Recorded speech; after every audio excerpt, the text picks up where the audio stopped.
नमस्कार, मुद्दा देख रहे हैं आप और मैं हूं आपके साथ ज्योति सांगवान। हरियाणा में निकाय चुनाव प्रचार का शोर थम गया है। चुनाव प्रचार के अंतिम दिन प्रमुख राजनीतिक दलों की ओर से पूरी ताकत झोंकी गई। सभी दलों की ओर से इस चुनाव में बड़े बड़े दावे किए गए हैं। सभी का जीत का दावा है। प्रचार के अंतिम दिन सभी दलों ने अपनी जीत का दावा एक बार फिर से किया है। निकाय चुनाव को लेकर और निकाय चुनाव में प्रचार के दौरान जो मुद्दे गूंजे हैं उन्हें लेकर हम चर्चा करेंगे। एक रिपोर्ट आपको दिखाते हैं।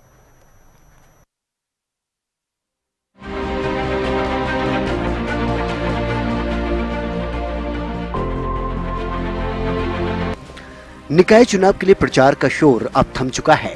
अब बारी है जनता के फैसले की, उस फैसले की जिसका नतीजा भले ही 12 मार्च को आएगा, लेकिन 2 मार्च को ही जनता ये तय कर देगी कि सरकार कौन बना रहा है। निकाय चुनाव की जंग में चुनाव प्रचार के अंतिम पड़ाव में बीजेपी के दिग्गजों ने पूरी ताकत झोंक दी। सूबे के मुख्यमंत्री नायब सिंह सैनी ने कुरुक्षेत्र से लेकर अंबाला, फतेहाबाद और सिरसा तक कई जगहों पर धुआंधार प्रचार किया और जीत के हुंकार भरे। बीजेपी की एक तरफा जीत है, एक तरफा। आज पूरे हरियाणा प्रदेश का ऐसा माहौल खड़ा हुआ है कि ट्रिपल इंजन की सरकार हरियाणा के अंदर बन रही है। जो डबल इंजन की सरकार थी, अब ट्रिपल इंजन की सरकार 3 गुना गति से सरकार काम करेगी और लगातार कर रही है। बीजेपी के दिग्गज नेताओं ने निकाय चुनाव की जंग को और ज्यादा जोरदार और दिलचस्प बना दिया, लेकिन कांग्रेस ने इस पूरे चुनाव में सबसे बड़ा मुद्दा जो भुनाया वो था ईवीएम और वीवीपैट का। यहां तक कि चुनाव प्रचार के आखिरी दिन भी कांग्रेस के दिग्गज नेता और पूर्व सीएम भूपेंद्र सिंह हुड्डा वीवीपैट से चुनाव न करवाने को लेकर सरकार को घेरते नजर आए। साथ ही इसे सुप्रीम कोर्ट के आदेशों का उल्लंघन तक बता दिया। जो लोग पैसा लगाने आ जाएंगे, हम तो मांग की थी बैलेट पेपर किए जाए, और इन्होंने जो करा रहे हैं चुनाव उसमें वीवीपैट भी लगाया। सुप्रीम कोर्ट के आदेशों की उल्लंघना हो रही है। सुप्रीम कोर्ट के आदेश क्या है? सुप्रीम कोर्ट में पहले भी वही मशीन थी ना, जो सुप्रीम कोर्ट ने कहा था उन मशीनों में के साथ वीवीपैट लगाया जाए। नहीं मान रहे। निकाय की ये जंग कई मुद्दों पर लड़ी गई, लेकिन अब जनता को कौन से मुद्दे भाए और किसके वादे ज्यादा किफायती नजर आए, ये तो 2 मार्च को जनता तय कर देगी। और जनता का ये फैसला 12 मार्च को सबके सामने होगा।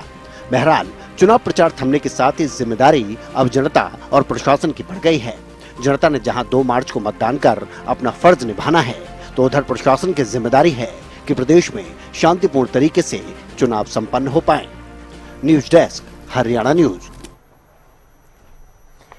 तो चलिए, निकाय चुनाव को लेकर फिर से एक बार चर्चा आज होगी। वैशाली तोमर जुड़ गए हैं हमारे साथ, बीजेपी प्रवक्ता। कांग्रेस से प्रवक्ता ललित अरोड़ा हमारे साथ जुड़ गए हैं। विजेंद्र रेड्डी इनेलो का पक्ष रखेंगे।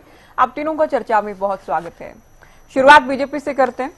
वैशाली जी, जब से चुनाव अनाउंस हुए तब से आप लोग ट्रिपल इंजन सरकार बनेगी ये दावा करते नजर आए। आज जब ये डिबेट हम शुरू कर रहे हैं, कैंपेनिंग थम गई है, किस तरह का रिस्पॉन्स लोगों का आप लोगों को मिला है और किन किन मुद्दों के साथ मैदान में रहे? जी नमस्कार ज्योति जी, आपको मेरा सादर नमस्कार। साथ ही साथ कांग्रेस के प्रवक्ता ललित जी को भी मेरा सादर नमस्कार। हरियाणा की जनता को राम राम। साथ ही साथ डिबेट शुरू होने से पहले मैं हरियाणा की जनता से निवेदन करती हूँ कि 2 तारीख को ये जो चुनाव है ये बहुत ही खास है। ये इसलिए खास है क्योंकि मोदी जी ने पहली बार जनता को अपना मेयर चुनने के लिए, सशक्त मेयर चुनने के लिए एक इतनी बड़ी पावर दी है, अधिकार दिया है। पहले आप देखते थे कि हरियाणा में पार्षद जो होते थे वो मेयर को चुनते थे और पार्षद धन बल से, बाहुबल से या अपने निजी संबंधों के माध्यम से मेयर चुना जाता था। लेकिन अब जनता खुद अपने मेयर का चुनाव कर सकती है, खुद अपने वोट के अधिकार से, खुद अपनी वोट की ताकत से मेयर प्रत्याशी का चुनाव कर सकती है। तो हरियाणा की जनता से मेरा खास तौर से निवेदन है, अनुरोध है कि अपने मेयर के चुनाव को, अपने नगर निगम मेयर के चुनाव को बहुत अच्छे से 2 तारीख को वोटिंग करने जाएं और कमल के फूल पर बटन दबाकर कमल के फूल को विजयी बनाएं। जी देखिए ज्योति जी, अभी हम फील्ड में से ही मैं अभी आ रही थी, डिबेट होने से पहले जस्ट मैंने आके कनेक्ट किया है चैनल को। जनता जो है वो इतनी खुश है, इतनी उत्साहित है और कमल के फूल को नगर निगम में जिताने के लिए बहुत बहुत मन से बहुत ज्यादा उत्साहित है। कहीं भी ऐसा कुछ भी नहीं दिखाई दिया कि जनता किसी बात से नाराज है या जनता में जो लोग हैं जो किसी बात से परेशान है या किसी भी परेशानी का उनको लगता है कि बीजेपी सरकार ने अच्छा काम नहीं किया है इस वजह से वो बीजेपी से नाराज दिखाई देते हैं। ऐसा मुझे कहीं भी कुछ भी नहीं दिखाई दिया। जिससे भी मिले, इवन हमारे कहने से पहले ही आया कि हमें पता है 2 तारीख को कमल के फूल पर बटन दबाना है, कोई नहीं है चक्कर में क्यों पड़े, कोई नहीं है टक्कर में क्यों पड़े हो चक्कर में। तो कमल का फूल ही विजयश्री प्राप्त करने वाला है और ऐसा मेरा पूर्ण विश्वास है। ललित जी, सुना आपने बीजेपी प्रवक्ता को। सीएम से लेकर बीजेपी के तमाम नेता, बीजेपी प्रवक्ता ही दावा कर रहे हैं कि जनता खुद ही मूड बना चुकी है, केंद्र में बीजेपी है, राज्य में बीजेपी है और शहरी सरकार भी बीजेपी की बनानी है।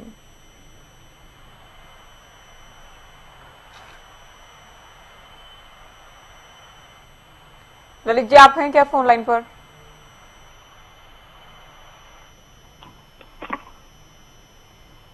चलिए, रेड्डी साहब को हम चर्चा में शामिल करते हैं।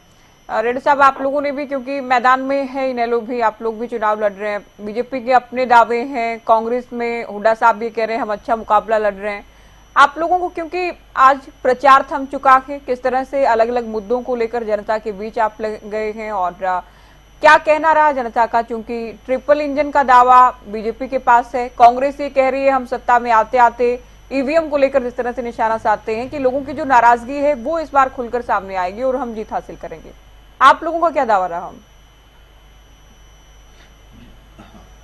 ज्योति जी, इंडियन नेशनल लोकदल पार्टी हमेशा मजबूती से इलेक्शन लड़ती है। इसका हर वर्कर, हर कार्यकर्ता, हर नेता मजबूती के साथ, समर्पण भाव के साथ, पार्टी के प्रति समर्पण निष्ठा के साथ चुनाव मैदान में उतरते हैं, चाहे वो चुनाव छोटा हो चाहे बड़ा हो। उसके बाद जनता जो हमारे को आशीर्वाद देती है वो उसको भी हम स्वीकार कर लेते हैं। कांग्रेस की तरह चिल्ला चिल्ली हम उसमें भी नहीं करते। जो हमें आशीर्वाद मिला वो हमारा सौभाग्य ही हम उसको मान लेते हैं, क्योंकि इंडियन नेशनल लोकदल पार्टी, ज्योति जी, वो पार्टी है जो, यदि इसका इतिहास की बात करें तो हरियाणा में खास करके भारतीय जनता पार्टी से भी बड़ा इतिहास यदि किसी का है तो वो इंडियन नेशनल लोकदल पार्टी का बड़ा इतिहास है, जिसके संस्थापक देश के उप प्रधानमंत्री पद तक रह चुके हैं। प्रधानमंत्री बन गए थे लेकिन खुद उन्होंने त्याग करने का काम किया और 1977 में इनेलो का राज बना, 1987 में इनेलो का राज बना, 98 में फिर राज बना। कई बार हम सत्ता में रह चुके हैं और 2014 में आपको ध्यान होगा कि हम प्रदेश की दूसरे नंबर की पार्टी बने थे जब हरियाणा प्रदेश में मोदी हर जगह थी। लेकिन वो एक अलग बात हुआ, जो भी हुआ। आज का जो चुनाव है हम वो भी मजबूती से लड़ेंगे और कहीं न कहीं ये चुनाव जो है, जिस प्रकार से इंडियन नेशनल लोकदल पार्टी ने इस बार निर्दलियों को समर्थन देने की अपनी रणनीति को बनाते हुए निर्दलियों को समर्थन देने की बात की है और जो उनकी जो है ना सूची भी जल्दी ही हम जारी करने का काम करेंगे, किन किन निर्दलियों को हमने समर्थन दिया गया है। इसके अलावा सिरसा से हमारा मेयर चुनाव लड़ रहा है और उम्मीद है कि सिरसा में हमारा मेयर बन करके। किस बात का इंतजार हो रहा है लिस्ट जारी करने के लिए? मैडम देखिए, ये समर्थन की बात होती है ना ज्योति जी, ये आप जानते हो अच्छे तरीके से। समर्थन की बात एन मौके पर होती है। हम वो देखेंगे क्योंकि कैंडिडेट बहुत ज्यादा खड़े हैं। वो ऐसा कैंडिडेट जो निखर करके ये आएगा कि ये बीजेपी और कांग्रेस को कड़ी टक्कर दे रहा है, हम उसको जिताने का काम करेंगे। ये प्रचार में समझ में नहीं आया क्या? ये कब ऐसा समीकरण जो है लास्ट तक, ये कब समझ में आएगा? जब वोटिंग शुरू हो जाएगी तब आप लोग डिसाइड करेंगे। ज्योति जी, ये बड़े अंदर की बात होती है, ठीक है ना। इसको इतना जल्दी ओपन करना उचित नहीं है। ये तो 1 तारीख की नाइट तक भी, जैसे कल 1 तारीख होगी, 1 तारीख की नाइट तक भी होगी और उसकी शायद डिक्लेरेशन ना भी करें और समर्थन कर दें उसका, ये सब बातें होती है कि वोटिंग जो है ना, जनता का मूड पता नहीं कब कैसे कहां बदल जाए। उस सब बातों को विचार करके वो हमने घोषित समर्थन करना है, अघोषित समर्थन करना है, वो हम करेंगे 100% करेंगे। ये तो आप सब मानते हो कि इंडियन नेशनल लोकदल पार्टी का हर कॉन्स्टिट्यूंसी में वोट भी है और वर्कर भी है और नेता भी है, वो खाली बैठने वाले भी नहीं है। तो बिना घोषित किए क्या? अच्छा, बिना घोषित किए समर्थन कैसे करेंगे? अपने जो पार्टी के नेता हैं लोकल, उनमें मैसेज पहुंचाएंगे? होता है वो भी होता है ज्योति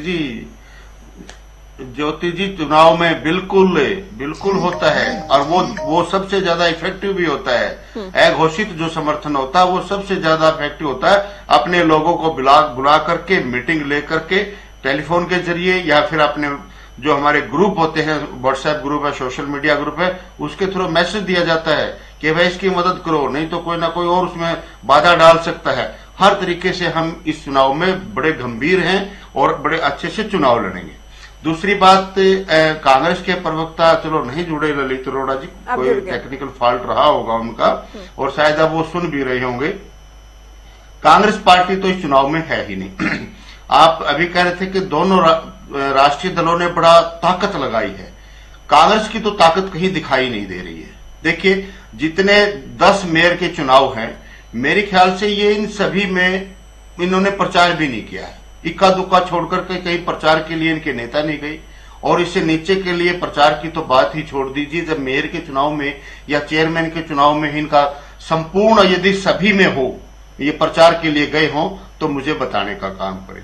और हर रोज इनका कोई ना कोई नेता टूट करके बीजेपी को ज्वाइन कर रहा है। ऐसा क्या कारण है, ऐसा क्या रीजन है कि कांग्रेस के जो सीनियर लीडरशिप है वो कांग्रेस को छोड़ छोड़ करके भाग रही है? और तो ये कहीं ना कहीं जब ये नेता इनमें नहीं टिक रहे तो कहाँ, ये चुनावी रेशे बाहर है। ये चुनाव होना है निर्दलीय और बीजेपी के बीच में। हाँ, ये मैं जरूर मानता हूं कि बीजेपी ने तो बिल्कुल, कहते हैं ना हरियाणवी भाषा में, घुटने टेक रखे हैं। इतना ये कर रहे हैं कि पता नहीं इनको किस बात का डर है।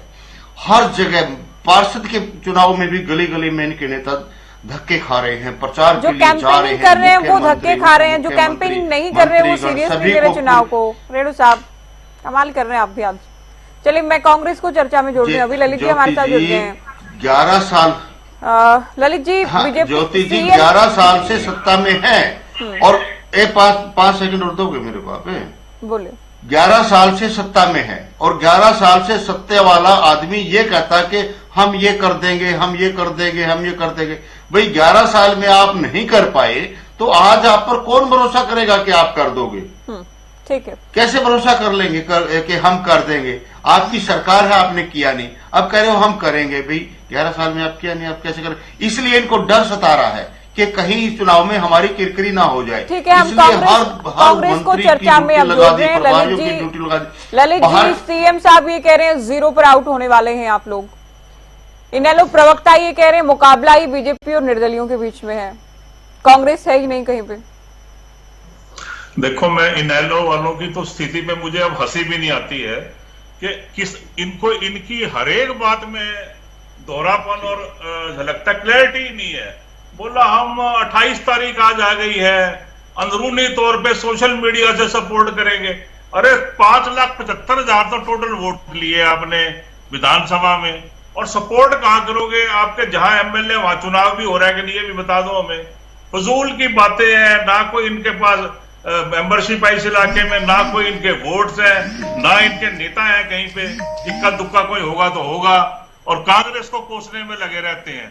मुख्य विपक्षी दल है हम, 37 हमारी सीट्स हैं, हम 0 पे स्टार्ट करेंगे।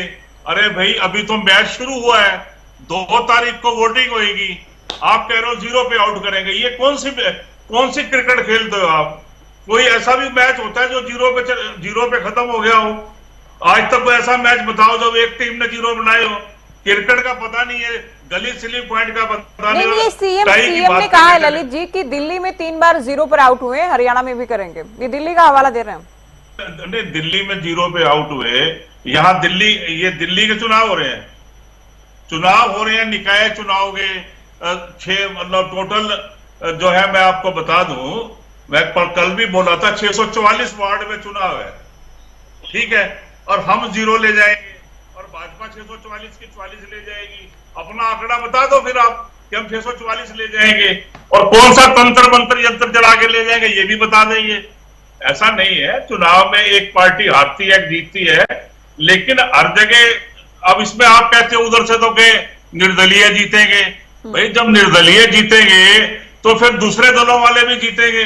ऐसा थोड़ी है कि सारे निर्दलीय जीत जाएंगे, सारी भाजपा जीत जाएगी। ये फैसला तो 12 तारीख को वोटिंग के दौरान सुबह तक पता लगेगा, 11-12 बजे तक। अभी से मतलब सिर्फ एक घृणा के नाते एक घृणात्मक कैंपेन चलाते रहो आप लोग, नकारात्मक, तो उससे क्या फर्क पड़ता है? अब मैं ये कह दूं कि भाजपा 0 सीट ले जाएगी तो ये मानने वाली बात होगी क्या? हमने 37 सीटें ली, 39% वोट दिए, और निकाय चुनाव में हम 0 हो जाएंगे। इस तरह की बातें करने वालों को या तो दिमाग सठिया गया है या वो धरातल पे नहीं है, इतना ही कहूंगा। वैशाली तोमर जी, आपके नेता 11 साल ये इनेलो प्रवक्ता जो कह रहे हैं, बात में देखिए दम तो है। एक तो आपने संकल्प पत्र में जो वादे किए, 11 साल से आप लोग सरकार में हैं, करीब 11 साल से मैं कहूंगी, उसके बाद भी बहुत सारी समस्याएं ऐसी हैं। आप लोग कह रहे हैं ट्रिपल इंजन की सरकार बनाए। हरियाणा में ऑलमोस्ट हम कह सकते हैं ट्रिपल इंजन की ही सरकार थी, ज्यादातर जगहों पर आप लोगों की मेयर जीत कर आए थे। उसके बाद भी इतने बड़े बड़े वादे किए जाने की जरूरत, हर एक वार्ड में जाकर आपके बड़े बड़े नेताओं की ओर से, पदाधिकारियों की ओर से कैंपेनिंग किए जाने की जरूरत क्यों पड़ी आखिर?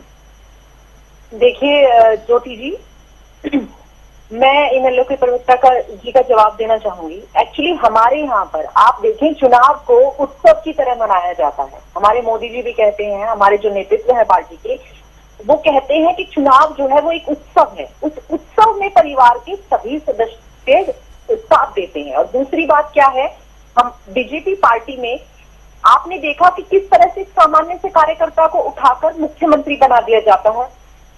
तो कहीं कुछ क्या हुआ, किस तरह से एक कार्यकर्ता को, निचले स्तर के कार्यकर्ता को आपने कई जगह देखा कि किस तरह से पहले बार के विधायक को भी मुख्यमंत्री बना दिया जाता है। तो यहाँ पर ना ही तो मुख्यमंत्री बनने वाला मुख्यमंत्री और ना ही कार्यकर्ता, सब क्या हो रहा है,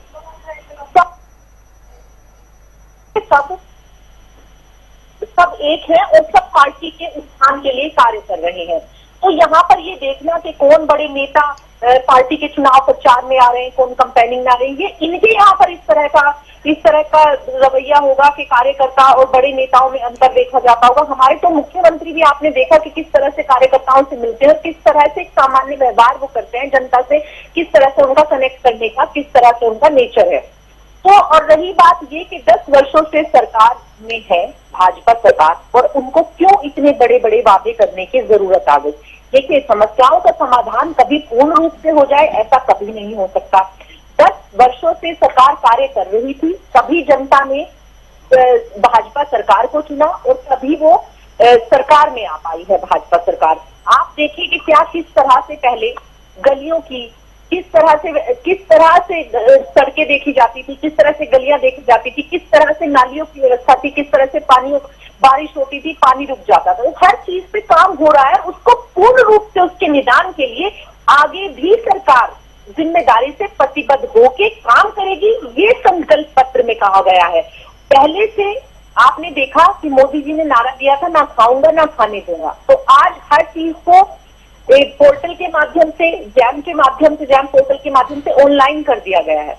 ठीक है, आपने देखा कि चुनाव में कांग्रेस के नेताओं ने खुद कहा कि हम बीजेपी सरकार की तरह नौकरियां जो है वो बिना पर्ची खर्ची के नहीं देंगे, हम लूटपाट की राजनीति करेंगे, पहले अपने रिश्तेदारों को भरेंगे, पहले अपना घर भरेंगे, उसके बाद हम देखेंगे। 10 वोटों पे एक नौकरी मिलेगी। इस तरह के वीडियो वायरल हुए, ये आप भी जानती हूँ और मैं भी जानती हूँ।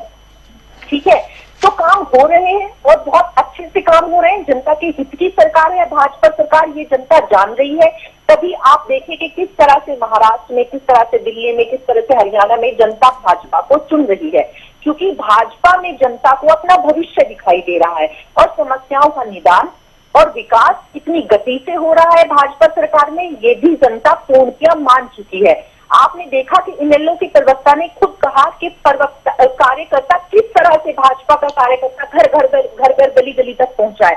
तो अब आप बताएं, जब विरोधी भी यहाँ पर बैठ के, दूसरी पार्टी के व्यक्ति भी बैठ के टीवी चैनल के माध्यम से बता रहे हैं कि भाजपा का कार्यकर्ता किस तरह से गलियों में घूम रहा है, किस तरह से लोगों से मिल रहा है, किस तरह से लोगों की समस्याओं को जान रहा है। नहीं, ये कह रहे हैं अगर काम किया होता, उपलब्धियां अगर होती तो उपलब्धियां खुद ही बोलती, काम किया होता जाने की जरूरत ही नहीं होती। ऐसा कभी नहीं होता ज्योति जी, ऐसा कभी भी नहीं होगा कि आप काम करेंगे जनता में नहीं मिलेंगी। रोज की समस्याएं होती हैं, आप समस्याओं से कभी भाग ही नहीं सकते। अगर समस्याओं का निदान इतनी आसानी से हो गया होता और समस्याएं रोज नहीं खड़ी हो रही होती, तो आप बताएं कि कांग्रेस सरकार ने इतने वर्षों शासन किया है देश पर, तो क्यों पूर्ण रूप से समस्याओं का निदान नहीं हो पाया, क्यों पूर्ण रूप से समस्या खत्म नहीं हो पाई? क्योंकि ये समस्याएं हैं, ये रोज पैदा होंगी, रोज नए सिरे से काम होगा। लेकिन भाजपा सरकार जो है जो समस्याएं हैं उनको कितनी गति से उनका निवारण करती है, उनको पूर्ण रूप से समस्या का निदान हो सके, किस तरह से वो काम करती है, उसकी कार्यशैली भिन्न है कांग्रेस से। इस वजह से जनता जो है वो भाजपा को चुन रही है, भाजपा को पसंद कर रही है। अरोड़ा जी, पहले केंद्र, फिर हरियाणा, महाराष्ट्र, दिल्ली और निकाय चुनाव को भी बीजेपी बहुत सीरियस ले रही है। क्या उम्मीद है आप लोगों को ये बीजेपी की जीत का मोमेंटम इस बार नगर निकाय चुनाव में आप लोग तोड़ पाएंगे? मैं तो पहले ये जानना चाहता था इनसे कि 2 तारीख को चुनाव खत्म है और 10 दिन बाद चुनाव ये काउंटिंग करवाएंगे। उस दिन मेरे को ये समझ नहीं आया कि टोटल 45 लाख वोटर्स इसमें चुनाव में हिस्सा ले रहे हैं। 60% से ऊपर पोलिंग मैंने देखी नहीं कभी, एवरेज मतलब यही है। तो 26-27 लाख मतदाताओं की काउंटिंग के लिए इनके पास में मतलब 10 डेज का टाइम ये मांग रहे हैं। अगले दिन ही हो सकती थी, कोई व्यवस्थाओं की क्या दिक्कत थी? आप क्या समझते हो? पिछले 11 साल में जल निकासी की समस्या खत्म हो गई है, सड़कों के टूटने की समस्या खत्म हो गई है, स्ट्रीट लाइटिंग की समस्या खत्म हो गई है, तूफानी जल निकासी खत्म हो गई है, पार्कों की अव्यवस्था खत्म हो गई है, सार्वजनिक सुधारों के संचालन रख रखाव की समस्या खत्म हो गई है। ऐसा राम राज्य हो गया हिंदुस्तान, हरियाणा में ऐसा कुछ नहीं है। इनके पास 55 स्वीपिंग मशीन थी पूरे हरियाणा में, 55 स्वीपिंग मशीन, और वो भी कहा करती है जहां पे इनके बड़े अधिकारी रहते हैं या वीआईपी एरिया में। वो स्वीपिंग कब करती है, क्या करती है? आम इलाकों में जहां गरीब आदमी बसते हैं, मीडियम लोग बसते हैं, वहां पे नहीं करते थे। इन्होंने 556 रसोई घर स्थापित किए। उनका क्या हाल है, स्टाफ कितना है, कितना वो उनकी बिल्डिंगें कहाँ है, कैसे वहां सप्लाई करते हैं। कंट्रोल रूम इनके काम नहीं करते। अगर 1-2 जगह करते हैं तो वहां मतलब करते क्या, वहां पे बेल जाएगी तो कोई बैठा कोई नहीं है। इंजीनियरिंग वर्क्स पोर्टल है, पोर्टल का पता कुछ नहीं है। स्मार्ट सिटी मिशन में 31/12/23 तक इनको योजनाएं पूरी करनी थी सारी। 1100 करोड़ रुपया करनाल में आया था और 930 करोड़ रुपया फरीदाबाद में आया था। हो क्या रहा है कि 200-200 करोड़ के तो फ्रॉड इनके बड़े बड़े नगर निगम में पकड़े गए, इनके आईएएस तक अरेस्ट हुए, बाद में उन लोगों को रजिस्टर्ड कर दिया गया और मामला रफा दफा कर दिया गया। अब ये स्पेशल पर्पस व्हीकल इन्होंने ली थी, क्या हुआ उसका? अमृत योजना का पैसा 2565 करोड़ रुपया कहां खर्चा है, कोई समझ नहीं आता इनका। व्यक्तिगत, सामुदायिक तथा सार्वजनिक शौचालयों का निर्माण करना था, कितने बने कोई बताता नहीं। जो हमारा स्वच्छता का सर्वेक्षण है हिंदुस्तान का, उसमें 100 शहरों में स्मार्ट सिटी में कहां सफाई हुई बता देंगे, और कौन कितने नंबर पे है? कोई 99 नंबर पे है, 100 में से 98 नंबर पे है। पेयजल की हालत खराब है, कचरा प्रबंधन का इनका बेड़ा गर्क हुआ पड़ा है। और हरियाणा में नया अकाउंटिंग कोड शुरू होना था, पता नहीं कब शुरू होगा। मैं आपको एक चीज बताता हूं कि इन्होंने क्या किया था, इंटीग्रेटेड कमांड सेंटर बनाए थे, आपको ही पता होगा। उसमें प्रत्येक हिसार में 150 करोड़ रुपया लगा, 7000 कैमरे लगाने थे। कैमरे का रेट और परफॉर्मेंस अगर देख ले आप, तो वर्ल्ड में कोई कैमरा इतना महंगा नहीं इन्होंने लगाया होगा। और वो उसमें कितना बड़ा घपला कर दिया, आज कोई कैमरा वर्किंग में नहीं है। कितनों की इन्होंने रिकॉर्डिंग रखी हुई है, कितने कैमरे चल रहे हैं इनको पता ही नहीं है। तो सीसीटीवी से सर्वेलेंस क्या करोगे आप? अच्छा, उसके अलावा 18 जुलाई 2024 को मुख्यमंत्री सैनी ने बोला था कि हम कोई 151 जो छोटी छोटी सुविधाएं हैं वो ऑनलाइन, आप ऑनलाइन अप्लाई करो और परमिशन ऑनलाइन आ जाएगी, अनुमति ऑनलाइन आ जाएगी। यही बता दे कितनों ने कर दी है। सिर्फ पैसे का बजट लाते हैं, उसको पता नहीं अनाप शनाप कहां खर्च करते हैं। अगर सवाल उठा लो तो ये इनका ये होता है कि इनका तो काम आलोचना करना है। भाई मेरे को बता दो ना, 18 जुलाई 2024 वाली जो आपकी नोटिफिकेशन आई थी, उसमें कितने शहरों में ऑनलाइन सुविधाएं आप दे रहे हो? 151 सुविधाओं के लिए 2 लाख नौकरी की बात करते हो, 24,000 नौकरियों की बात आप करते हो। ये तो बताओ कुल नौकरियां किस विभाग में कितनी दी गई हैं और कितने लोगों को आपने कच्चे लोगों को निकाला है, और नेट नौकरियां कितनी दी? सिर्फ जुमलेबाजी झूठ बोल के आप जो है माथे पे स्याही लगा के शहीद बनना चाहते हो। 24,000 का हिसाब तो दे दो कि 24,000 नौकरियां किस विभाग में कितनी दी है, और उसके अलावा आपने निकाला कितना है। उसके बाद कम से कम 9,000 लोगों को आप निकाल चुके हो, और 24,000 का टोटल इनकम मिलना नहीं है कभी भी, जितनी बार मर्जी पूछ लो। इसके अलावा फसल अवशेष का क्या किया? कितने लोगों को आपने फ्री सुविधा दी? फैमिली आईडी, कन्यादान योजना, वृद्धावस्था पेंशन, क्या बना उसका? छात्रवृत्ति का, प्रिसिजन फार्मिंग का, और एक तो और हर जगह नशा, हर गांव में हर गली में नशा बिक रहा है। रोज कत्ल मर्डर हो रहे हैं। अरे क्या 5 कमिश्नरेट आपके पास है, 5 रेंज है, 60,000 एम्प्लॉई आपके पास पुलिस में है और डेली पुलिस थाने के सामने लोग मर रहे हैं। हरियाणा को आपने असुरक्षित कर दिया है, तो लोग ये सब भूल जाएंगे। तो ये वो तमाम मुद्दे हैं जिन्हें लेकर आप बीजेपी को घेर रहे हैं, साथ ही जनता के बीच। हाँ, तो कांग्रेस को 0 मिलेगा, इनको सारी मिल जाएंगी। यानी मैं उसी लिए कुछ बताना पड़ा। कितना गंभीरता से किन मुद्दों को लेकर लेती है ये देखना होगा। बहुत छोटा सा कमेंट आपसे चाहेंगे रेड्डी साहब, ऐसा तो नहीं कि आप लोग समर्थन किसे दिया, इस बात का ऐलान ही 12 तारीख को करें, जो भी निर्दलीय जीते उसके लिए कहते हैं हमने समर्थन दिया था इसे। और दूसरा, अमूमन हम देखते भी है निर्दलीय अगर जीत भी जाते हैं तो जो भी सत्तासीन दल होता है उसके साथ चले जाते हैं। देखिए ज्योति जी, ये निकाय का चुनाव है, इसमें कोई ज्यादा वोट नहीं होते। पार्षदों की तो 2,500 से 3,000 वोट के बीच में इलेक्शन हो जाता है, और ये 2,500 से 3,000 के बीच में जो पार्षद का चुनाव है वो मान के चलो मेयर का चुनाव 60-70 लाख इसके आसपास मेयर का चुनाव रह जाता है, और इसमें हर वार्ड में तो 100-100, 200-200 वोटों का भी प्रभाव पड़ता है। और ये कुछ भी कहते रहे, ये तो सभी जानते हैं कि इंडियन नेशनल लोकदल पार्टी ने बेसिक विधानसभा चुनाव में 5 लाख वोट ही ली, इसमें कोई संशय नहीं है। ललित अरोड़ा जी बिल्कुल सही आंकड़ा दे रहे हैं। लेकिन एक तो उसके बाद जो चुनाव थे और ये जो चुनाव है, वह उन चुनाव में पोलराइजेशन हुआ कांग्रेस और बीजेपी के बीच में, और कहीं ना कहीं यहां भी जो है ना कांग्रेस और बीजेपी के में हो जाता, लेकिन कांग्रेस ने जानबूझ करके फिर इसको लूज करने का काम कर दिया है। तो निर्दलीय की तरफ रुझान ज्यादा है, तो इसमें हमारा वोट बैंक कुछ ना कुछ जरूर बढ़ेगा, जो कि 2019 से कंटिन्यूसली जो है ना बढ़ता जा रहा है। पहले हमारी 2.5% ही थी, अब हम 5% पर आगे, तो निश्चित तौर पर यदि इसी अनुपात को हम मानकर चले फिर भी बढ़ोतरी होगी। चलिए शुक्रिया चर्चा में शामिल हुए, वक्त दिया। तो निकाय चुनाव को लेकर हमने चर्चा की, कैंपेनिंग थम चुकी है, 2 तारीख को मतदान होगा, 12 मार्च को परिणाम आएंगे, और किस दल की ताकत और किस दल के दावे काम आते हैं ये भी देखना दिलचस्प होगा। फिलहाल दीजिए इजाजत, नमस्कार।